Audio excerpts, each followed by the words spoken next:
Hi again, everyone, and welcome to Badger Breakdown. I'm Mike Lucas from uwbadgers.com. I'm joined by the voice of the Badgers, Matt Lepay.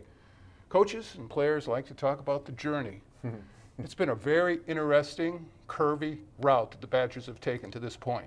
They have, and it's a credit to them that they're at this point, and this point being a chance to win a division championship. You lose two games, one in the last play and one, with 20 seconds left, would be a pretty good reason to fold the tent. When you have a rivalry game ahead of you, tough road game at Illinois. A credit that they're in this spot. I know they're about finishing this right now, but the fact that they're here when maybe some people didn't think they would be after Ohio State, it says a lot. You really can't think, what if, can you? That doesn't do you any good. Yeah, it'd drive you nuts. And I still maintain, and there's probably a lot of people who disagree, I still maintain that even if Wisconsin went into this unbeaten, it would still be on the outside looking in terms of the BCS National Championship. Three reasons: LSU, Alabama, and Arkansas. And you might be able to throw somebody else in there just with the strength of the SEC.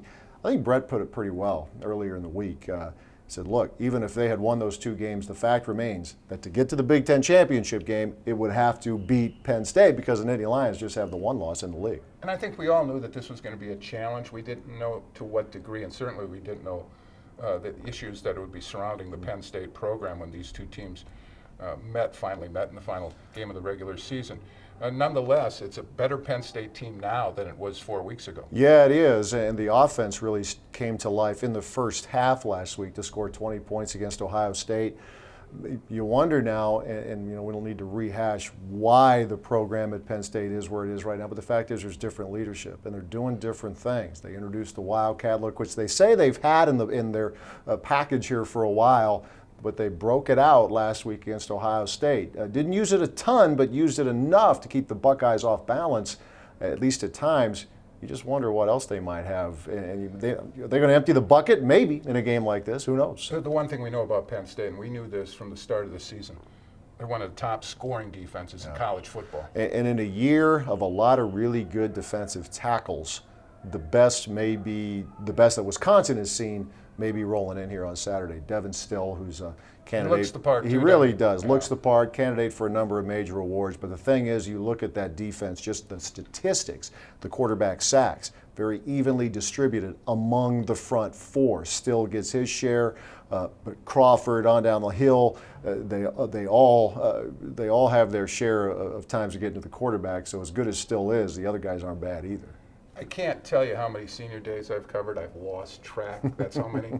But one constant is the emotion. Mm-hmm. And for the players, they have to deal with that before taking the field for the game. And you look at that senior class, all 21 of them, they've all played.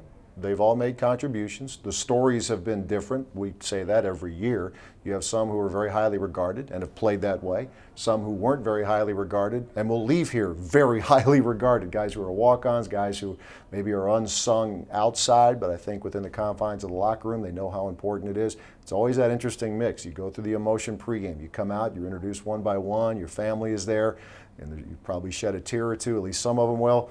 And then a few minutes later, you have to go beat the guy across from you. It's one of the interesting little tidbits of what makes Senior Day special, what makes college football special. And with all the players that have come through here and all the skill position athletes, I'm not sure the Badgers have had a better 1-2 punch for one season than Russell Wilson and Monty Ball. Yeah, absolutely. It's for Russell to come in with all the hype and to live up to it, maybe even be better. I don't better know than advertised. I think so. With how quickly he blended in, and the numbers speak for themselves. And Monty Ball, we watched him in training camp, and we thought that he had a chance to be pretty good.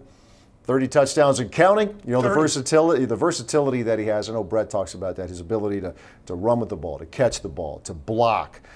His grasp of the offense, maybe some things that are obvious to see, some things that are a little more subtle that coaches see, that the guy is as good as it gets. To be in the same sentence with a Barry Sanders, it tells you all. It speaks for how far he's come. We're not saying he's Barry Sanders or at that level. We're just saying he's still got a chance at that ultimate record that Barry Sanders established when he won the Heisman Trophy in '88. It was 39 touchdowns. That doesn't seem as far-fetched now, because Monty's already at 30. And a guy who 13 months ago was a tweener. John Clay, the bruiser, James White, the guy who could dart and dash. Didn't know if we'd see Monty Ball. Didn't see him in the game here against Ohio State last year, and then obviously the rest was history, the way he came in the Iowa game. But it's been about a year and a half that we've really seen Monty Ball become the Monty Ball that he is now, and it's been one of the really good stories to watch. Penn State, senior day, one step away from Indy, should be a great atmosphere at Camp Randall. And a 2:30 game, so a little time to sleep in, as Brett mentioned. You know, the holiday weekend, by Saturday you're ready to bust loose a little bit. So yeah, it should be a great atmosphere. It's what you want at the end of the year to have a showcase game. They haven't. Yeah, let's see what they can do with it now. For Matt Lepay, I'm Mike Lucas. Thanks for watching Badger Breakdown on UWBadgers.com.